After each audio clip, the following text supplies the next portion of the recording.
Respected teachers, respected viewers, আশা করি আপনারা সকলে ভালো আছেন। আপনাদের আশীর্বাদ, মঙ্গলবারের পরম করুণায় আমিও ভালো আছি। হ্যাঁ বন্ধু, ভালো আছি বলতে খারাপের মধ্যে ভালো আছি, কারণ এখনও তো বেঁচে আছি, এটাই ভালো থাকা। বন্ধু, মার্শাল বিদ্যাসাগর শেখ আপনাদের হয়ে লড়তে চলেছি তুফানের গতিতে। খুব শীঘ্রই আমি আবারও বিকাশ ভবন যাব এবং সেখানে সম্ভব হলে ধর্নায় বসবো। আমি একা, কিন্তু মিডিয়াকে বলা থাকবে একটা নতুন প্ল্যান তৈরি করে যাব। দাবি আদায় করতে পারবো কিনা জানি না, কিন্তু হার্ট অ্যান্ড সোল সর্বোচ্চ পর্যায়ের চেষ্টা চালিয়ে যাব। মার্শাল বিদ্যাসাগর শেখ, আমার জীবন তো বিপন্ন, কদিন বাঁচবো সেটা আল্লাহ পাকই জানে, ঈশ্বর জানে, আমি জানি না। কারণ আমার দুবার স্ট্রোক হয়ে গেছে অলরেডি। ডাক্তাররা বলছেন 3বার যদি স্ট্রোক হয়ে যায় তাহলে সে রোগী আর বাঁচে না। তো আমার শরীর প্রচণ্ড খারাপ, বিশেষ করে রাত্রিতে মানে পোষা আটকাতে পারি না। এমনি স্ট্রোক হলে মানে প্রায় একদিকে ব্রেন স্ট্রোক আর স্ট্রোক, ডান সাইডে প্যারালাইজ, ডান হাত ডান পা প্যারালাইজ। তার জন্যে আমার প্রসাব হয়ে যাচ্ছে ঘন ঘন দিনের বেলায়, মানে 10 মিনিট 15 মিনিট পর পর প্রসাব হচ্ছে, আর পায়খানাও কাপড় চোপড় হয়ে যাচ্ছে। এটা স্ট্রোকের এফেক্ট। তাছাড়া চোখ দুটো নষ্ট হয়ে গেছে। দীর্ঘ 3 বছর আগে আমি 20 থেকে 25% আয় শক্তি আছে, দৃষ্টিশক্তি আছে, আর বাকিটা 75%, 70 থেকে 75% দৃষ্টিশক্তি নষ্ট হয়ে গেছে। তার চোখে দেখতে পাই না, বইয়ের লেখা পড়তে পারি না।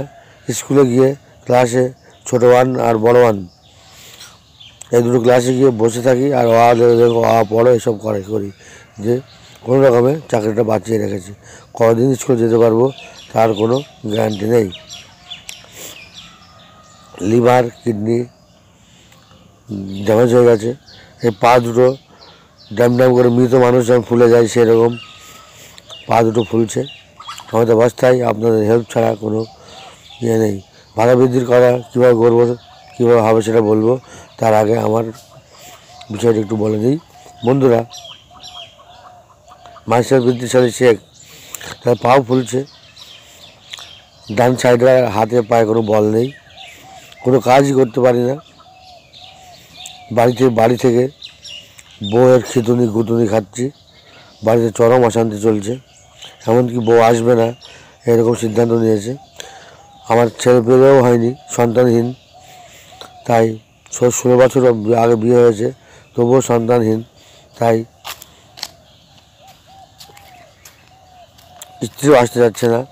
সে কালকেও বলছে চলে যাব, প্রতিদিনই বলছে আমি চলে যাব, থাকবো না।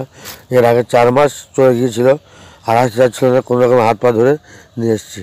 তো বন্ধুরা, আমাকে একটু হেল্প করুন। আপনাদের 100-200 টাকা দানে আমার এই অসুস্থতা কেটে যেতে পারে এবং আমি পুনরায় সুস্থ হতে পারি। 100 টাকা 200 টাকা যদি দান করেন, 45,500 শিক্ষক শিক্ষিকা এসএসকে বেশ বড় সংখ্যার মাদ্রাসা পৌরসভার শিক্ষকরা, স্থায়ী শিক্ষকরা, প্রত্যেকের হয়ে আমি কথা বলি, আমি লড়ি, আমি লড়াকু সৈনিক। বন্ধু, আমার মতো একজন সৈনিককে বাঁচিয়ে রাখা অত্যন্ত প্রয়োজন বলে আমি মনে করছি। তাই আপনারা আমাকে 100 টাকা 200 টাকা 500 টাকা 1000 টাকা কেউ দিচ্ছেন, সহযোগিতা করবেন। 100 টাকা 200 টাকা 500 টাকা দিলে কেউ গরিব হয়ে যাবেন না, আর না দিয়ে কিপটমি করলে তবুও বড়লোক হয়ে যাবেন না। বন্ধু, কিছুই হবে না 100-200 টাকায়, কিন্তু বহুত সংখ্যক পার্শ্ব শিক্ষক এসএসকে মাদ্রাসা পৌরসভা স্পেশাল এডুকেটর শিক্ষাবন্ধু যদি দেন, স্থায়ী শিক্ষকরা দেন, তাহলে আমার মতো একজন মুমূর্ষ মৃতপ্রায় ব্যক্তি বেঁচে যেতে পারে। তাই আপনারা কেউ কার্পণ্য না করে সকলেই সাথে থেকে সকলেই আমার পাশে দাঁড়াবেন। যদি এই মাস তো শেষ হতে চললো, কয়েকদিন বাকি আছে। যে সমস্ত প্যারা টিচার এসএসকে মাদ্রাসা পৌরসভা শিক্ষাবন্ধুদের স্থায়ী শিক্ষকদের টাকা আছে, ওনারা সবসময় পারবেন। আর এই সমস্ত শিক্ষক যারা মেল টিচার, তাদের যাদের ইনকাম আছে, আলাদা ইনকাম, প্যারা টিচার বা অ্যাসিস্ট্যান্ট কাজ ছাড়া যারা আলাদাভাবে টিউশন পড়িয়ে বন্ধ কোনো বিজনেস করে বা ডাক্তারি করে, কেউ ডাক্তারিও করেন, প্র্যাকটিস করেন, তারা সহযোগিতা করুন এই মুহূর্তে। যাদের অতিরিক্ত আয় আছে, আর ফিমেল টিচার তাদের তো স্বামীরা কাজ করে, অর্থাৎ ফিমেল টিচার সকলেই এখনও দান করতে পারবেন। তাই আপনারা 100-200 টাকা দিয়ে, 500 টাকা দিয়ে আমাকে সহযোগিতা করুন, আমাকে বাঁচানোর একটা চেষ্টা করুন বন্ধুরা।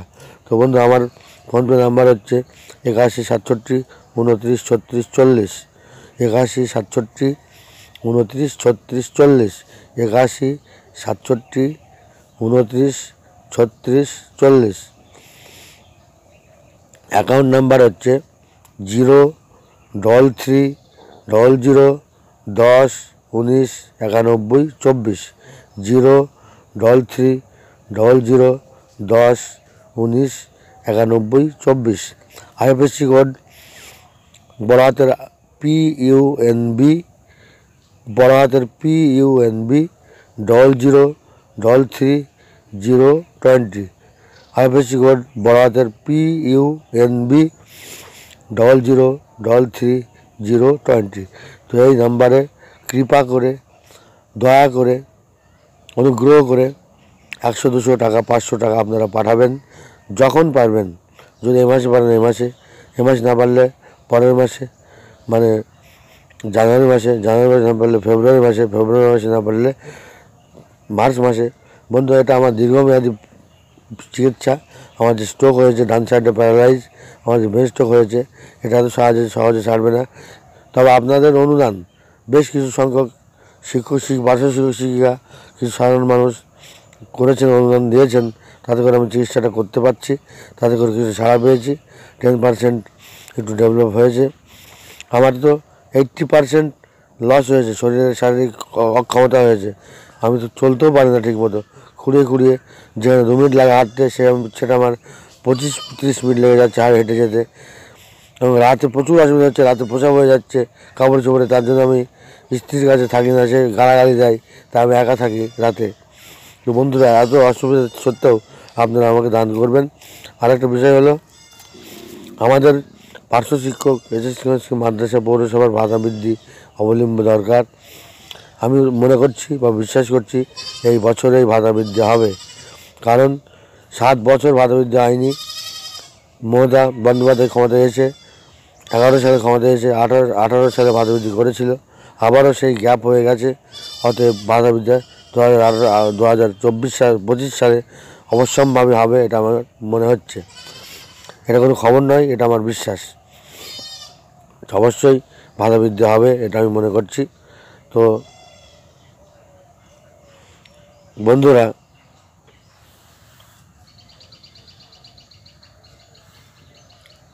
প্রাণের বন্ধুরা, আপনারা অবশ্যই ভাতা বৃদ্ধির দিকে চেয়ে থাকুন। এই ক টাকায় সংসার চলে না, চলছে না, জানি না যে এরকম করে আর কতদিন চালাতে হবে। তো বন্ধুরা, সকলে ঐক্যবদ্ধ থাকুন। পার্শ্ব শিক্ষকদের সমাবেশ হয়ে গেল 2বার, আর দৃষ্টি আকর্ষণ সমাবেশ, সেটা গত 6 তারিখেও হয়েছিল আমাদের। আমরা গিয়েছিলাম, আমি অসুস্থ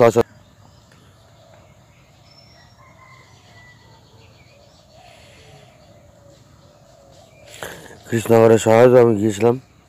তো আপনারা ট্রাই করুন, জুড়ে থাকুন এবং সমাবেশগুলো করুন। এগুলো কোনো বিরোধী সমাবেশ নয়, এটা হচ্ছে দৃষ্টি আকর্ষণমূলক সমাবেশ।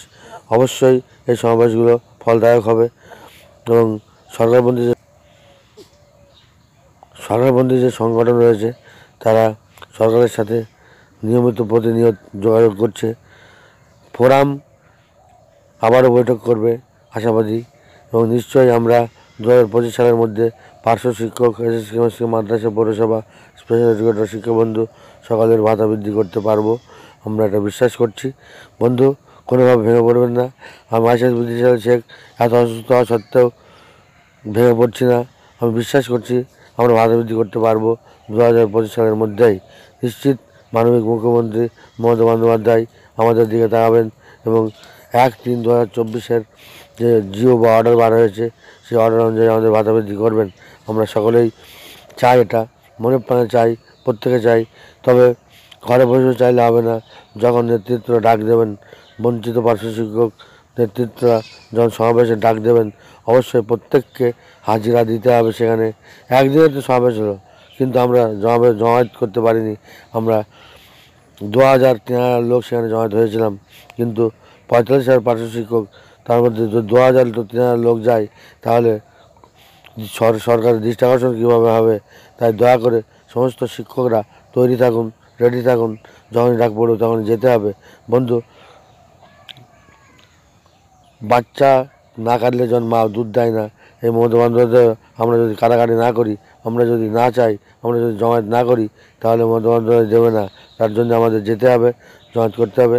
আর নিজেদের মধ্যে যে কোন্দল রয়েছে, দরাদরি মতপার্থক্য, বিভেদ বিচ্ছেদ, এগুলো ভুলে গিয়ে যার যার সংগঠন ঠিক আছে, কিন্তু কেউ কাউকে আক্রমণ করবেন না, সরকারকে আক্রমণ করবেন না। সরকারকে আক্রমণ করে কোনো লাভ হবে না, কাজ হবে না। তাই আমাদের সুস্থ থেকে, স্থির থেকে, বিবেক দিয়ে বুঝে এগিয়ে যেতে হবে এবং ভাতা বৃদ্ধি করতে হবে। আর মাসের বৃদ্ধি চলছে, যত নেতা আছে আমি তাদের সাথে নিয়ে বা তাদের শ্রদ্ধা করি। আমি তাদের থেকে বেশি ভূমিকা নিচ্ছি বর্তমানে দাবি আদায়ের ক্ষেত্রে। আমি বিগত 2 দিন কালীঘাটে গিয়ে দাবিপত্র দিয়ে এসেছি, 2 দিন কালীঘাটে, আর একদিন বিকাশ ভবনে রিসেন্টলি দিয়ে এসেছি দাবিপত্র। আবারও যাবো দাবিপত্র দিয়ে, এবং সেই দাবিপত্রের যেটা দিয়ে এসেছি বিকাশ ভবনে এবং কালীঘাটে, তার রেজাল্ট কী হলো সেটাও জানতে চাও। বন্ধু, আপনারা ভালো থাকুন, সুস্থ থাকুন। এই ভিডিওটা অবশ্যই শেষ পর্যন্ত দেখুন, চ্যানেলটিকে সাবস্ক্রাইব করুন। আর যে সমস্ত বন্ধু ভিডিওটি দেখছেন, তারা অবশ্যই শেষ পর্যন্ত দেখে এই ভিডিওটা সমস্ত হোয়াটসঅ্যাপ, ফেসবুক গ্রুপে শেয়ার করবেন। আর সমস্ত বন্ধুরা আমাকে কিছুটা হেল্প করবেন, এড়িয়ে যাবেন না কেউ। ভালো থাকুন, সুস্থ থাকুন, ধন্যবাদ।